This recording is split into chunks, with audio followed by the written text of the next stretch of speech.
তো হ্যালো বন্ধুরা, কেমন আছো সবাই? আশা করি সবাই ভালো আছো। তো আমি হরিশ বর্মন, তোমরা দেখছো তোমাদের প্রিয় YouTube channel sincere Harish Barman.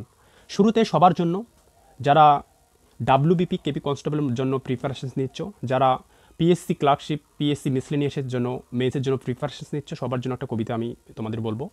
যে কলম ধরি, বই পড়ি, রাত জাগি, স্বপ্ন বুনি, প্রশ্ন করি এই পরিশ্রমের মূল্য কোথায়? পরীক্ষার দিন আসে, আমরা স্বপ্ন আঁকি, ফলাফলে দেখি শুধু হতাশার আধার ফাঁকি।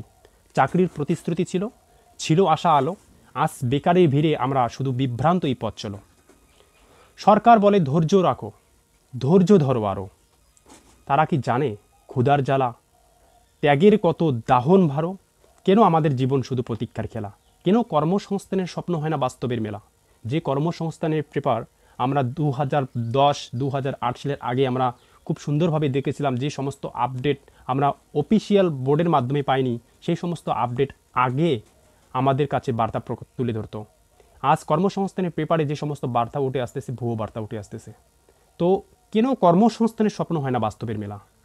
আজ আমি তোমাদের অনেক কিছু বিষয় নিয়ে কথা বলবো, যারা আগামী দিনে যে সমস্ত অনগোয়িং প্রসেসগুলো রয়েছে, অনগোয়িং রিক্রুটমেন্টগুলো রয়েছে, যারা প্রিপারেশন নিচ্ছ, তাদের জন্য এই ভিডিওটা খুবই গুরুত্বপূর্ণ হতে চলেছে। আজকে মনে হচ্ছে যে পথে যদি না নামা হয়, তো পশ্চিমবঙ্গের সরকারের কাছে চাকরি নেওয়াটা সম্ভব হবে না। কারণ কোনো রিক্রুটমেন্টে ফ্রেশভাবে হচ্ছে না। যদি কোনো রিক্রুটমেন্ট অনেক দিন পর এসে যায়, তো আমরা দেখি সেই রিক্রুটমেন্টে এক্সামের সময় প্রশ্ন ফাঁস, অনেক কিছু আপডেট উঠে আসে। আজ পশ্চিমবঙ্গ পুলিশের ফর্ম ফিল আপ 1 বছর হলো, কিন্তু ওবিসি কেসের উপর ভিত্তি করে পশ্চিমবঙ্গের সমস্ত চাকরির, ঠিক আছে, সমস্ত চাকরির রিক্রুটমেন্ট থেমে রাখা হচ্ছে। আর এইসব মামলার উপর ভিত্তি করে সমস্ত চাকরি পরীক্ষার কতদিন থেমে রাখা হবে? বেকারত্ব সংখ্যা বাড়তেছে, ভালো ভালো ছাত্রদের তাদের উজ্জ্বল ভবিষ্যতের জায়গায় অন্ত করে ছাপ নেমে আসতেছে। তারা কোন দিকে যাবে তারা নিজেরাও ভাবতে পারছে না। 18 তারিখ ওবিসি কেসের মূল মামলা সুপ্রিম কোর্টে তোলা হবে, এবং সেটা গবাই সাইডের ডিভিশনস বেঞ্চে, যেটাকে ফাইনাল হিয়ারিং রূপে স্ট্যাটাসে আপডেট করানো হয়েছে, যার সিএনআর নাম্বার ছিল SCI N0102728720024। এই মূল মামলা যে ফাইনাল হিয়ারিংটাই শুধু আমাদের শোনার বাকি রয়েছে। এরপরেই যদি এই মামলাকে আবার ঝুলিয়ে রাখা হয় কোনো কারণে, তাহলে জানবো যে হয়তোবা এই সঞ্জীব খান্না স্যারের আমলে এই মামলার নিষ্পত্তি হবে না। শুধুমাত্র ওবিসি কেস না, 26,000 চাকরি বাতিল যে মামলাটাই রয়েছে, হয়তোবা সেটাও এরকমই থাকবে। যেমনটা চন্দ্রচূড় স্যারের আমলে হয়নি, আমরা দেখেছিলাম। কারণ সঞ্জীব খান্না স্যার যে রয়েছে আর কয়েক মাস রয়েছে, আই থিঙ্ক মে মাস পর্যন্ত রয়েছে, ঠিক আছে। তো আজ পিএসসিকে আমরা ইমেল করব, কেন অনগোয়িং রিক্রুটমেন্টগুলোকে এইভাবে ডিলে করানো হচ্ছে।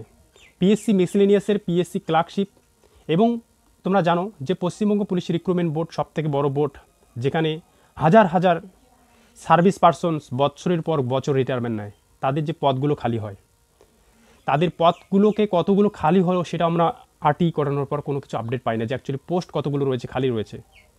তো কেন প্রসেস ফাস্ট করানো হচ্ছে না? সত্যি কি পশ্চিমবঙ্গ সরকার চায় না যে রিক্রুটমেন্ট হোক? সত্যি কি পশ্চিমবঙ্গ সরকার চায় না যে কোনো স্টুডেন্ট তাদের স্বপ্নকে বাস্তবে পরিণত করুক? এছাড়া অনেক কিছু প্রশ্ন নিয়ে আজ আমরা ইমেল করতে যাচ্ছি, যদিও এর প্রভাব জানি না কতটা পড়বে। কারণ 18 তারিখের পর পজিটিভ যদি কিছু উঠে না আসে, তাহলে নতুন ডেপুটেশনস ডেট সবাইকে জানিয়ে দেওয়া হবে।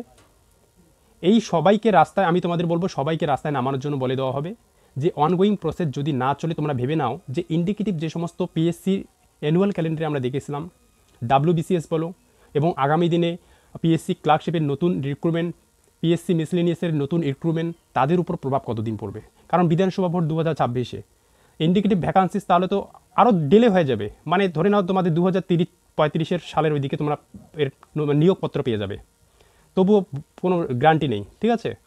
তো আমি তোমাদের বলবো ছোট্ট করে আরেকটা বিষয়ে কথা বলতে চাই, যে গত বছরে 22 মে বিচারপতি রাজশেখর মান্থা এবং বিচারপতি তপব্রত চক্রবর্তীর যে ডিভিশনস বেঞ্চ রয়েছে, রাজ্যের প্রায় 12 লক্ষ ওবিসি সার্টিফিকেট বাতিল করে দেয়। এটা খুবই হয়রানি বিষয়, যে 12 লক্ষ সার্টিফিকেট বাতিল করে দেওয়া অ্যাকচুয়ালি সত্যি এটা হয়রানি বিষয়। এবং হাইকোর্ট জানায় যে অ্যাকচুয়ালি, আমি তোমাদের বলবো যে এই 12 লক্ষ সার্টিফিকেট যে বাতিল করে দিয়েছে, সেটা কিন্তু হাইকোর্ট জানে যে অ্যাকচুয়ালি এই 12 লক্ষ সার্টিফিকেট বাতিল করে দেওয়ার মানেটা কি। কারণ হাইকোর্ট ভেবে চিন্তে কিন্তু এই সার্টিফিকেটগুলো বাতিল করে দিয়েছে। কারণ হাইকোর্ট জানে যে 2010 সালের, ঠিক আছে, 2010 সালের পর থেকে পদ্ধতি মেনে এই সব সার্টিফিকেট তৈরি করা হয়নি। কেন সার্টিফিকেট 2010 সালের আগে যে সমস্ত ওবিসি সার্টিফিকেট তৈরি করানো হয়েছিল, সেই ওবিসি সার্টিফিকেট ওগুলোকে তো বাতিল করে দিতে পারতো হাইকোর্ট, কেন দেয়নি? কারণ সেটা ভালো করে নিখুঁতভাবে দেখেছিল যে 2010 সালের পর থেকে পদ্ধতি মেনে নেওয়া হয়নি। এই জন্য 2010 সালের পর থেকে যে ওবিসি সার্টিফিকেটগুলো রয়েছে সেগুলোকে বাতিল করে দেওয়া হয়েছিল, প্রায় 12 লক্ষর মতো। তো এই রায়কে চ্যালেঞ্জ করে সুপ্রিম কোর্টে যায় রাজ্য, একটা পজিটিভ বার্তা উঠে আসার জন্য হয়তো বা রাজ্য ভেবেছিল যে হাইকোর্ট যে রায় দিয়েছিল সেটা ঠিক না, তার জন্য সুপ্রিম কোর্টে যাওয়া হয়, ঠিক আছে। এবং 8ই ফেব্রুয়ারি পরবর্তী শুনানি রয়েছে, সেটিরও শুনানি হচ্ছে বিচারপতি গবাই বেঞ্চেই, ঠিক আছে। তো এরই মধ্যে এই বিষয়ে নতুন করে দায়ের হওয়া মামলা খারিজ করে দেয় কিন্তু শীর্ষ আদালত। তোমরা জানো যে আমরা কয়েকদিন আগে যে দুদিন আগে যে আমরা যে একটা শুনানি পেলাম, যেখানে শুনলাম যে শীর্ষ আদালত খারিজ করে দিল মামলা, তো সেটা কিন্তু তোমাদের নতুন করে দায়ের করা মামলা, ঠিক আছে। মূল মামলা কিন্তু তোমাদের 8ই ফেব্রুয়ারি কিন্তু উঠতে চলেছে, ঠিক আছে, এটা কিন্তু কেউ ভাববে না, ঠিক আছে। তো আগামী দিনে ওবিসি সার্টিফিকেটের উপর ভিত্তি করে হাইকোর্টকে সম্পূর্ণরূপে বহাল রাখবে কিনা সেটা কিন্তু নির্ভর করবে সুপ্রিম কোর্টের, ঠিক আছে। সুপ্রিম কোর্টের যে স্পেশাল বেঞ্চ রয়েছে, ঠিক আছে, সেটা আমরা সেখানে কিন্তু হাইলাইট করব, সেখানে কিন্তু দেখতে পাবো যে অ্যাকচুয়ালি বলতে গেলে কি 8ই ফেব্রুয়ারি সত্যি কি ওবিসি সার্টিফিকেট যে মামলা সেটাকে চূড়ান্ত সিদ্ধান্ত দিকে কিনা সেটা কিন্তু আমরা পরিষ্কার দেখতে পাবো, ঠিক আছে।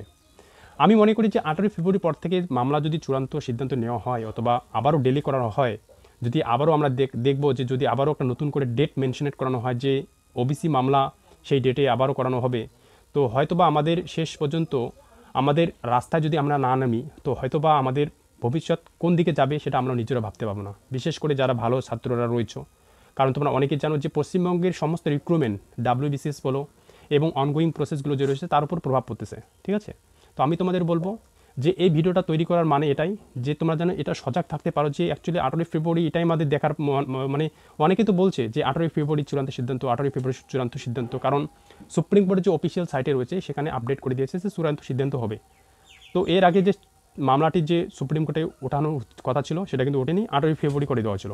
তো 8ই ফেব্রুয়ারি যদি আমরা চূড়ান্ত সিদ্ধান্ত রূপে যদি আমরা না দেখি বা যদি আরও কিছু নেগেটিভ বার্তা উঠে আসে, তো হয়তো বা এটাই আমাদের সুযোগ রয়েছে এখন থেকে যে করণীয়টা আমাদের আগে করানো উচিত ছিল, ঠিক আছে। দেখো আমি তোমাদের একটা কথা বলতে চাই যে একজন যার এজ 32 রয়েছে, যার এজ 30+ রয়েছে, সেই সমস্ত স্টুডেন্ট কিন্তু খুবই ডিপ্রেশনের শিকার রয়েছে।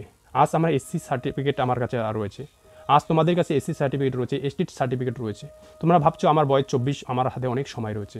তো আজ যদি আমরা রাস্তায় নামি একে অপরকে সাহায্য না করি, তো হয়তোবা একজন 30+ স্টুডেন্ট যেরকম ডিপ্রেশনের শিকার রয়েছে, হয়তোবা আগামী দিনে আমারও সেই রকম ডিপ্রেশনের শিকার আমরা অনুভব করতে পাবো, ঠিক আছে।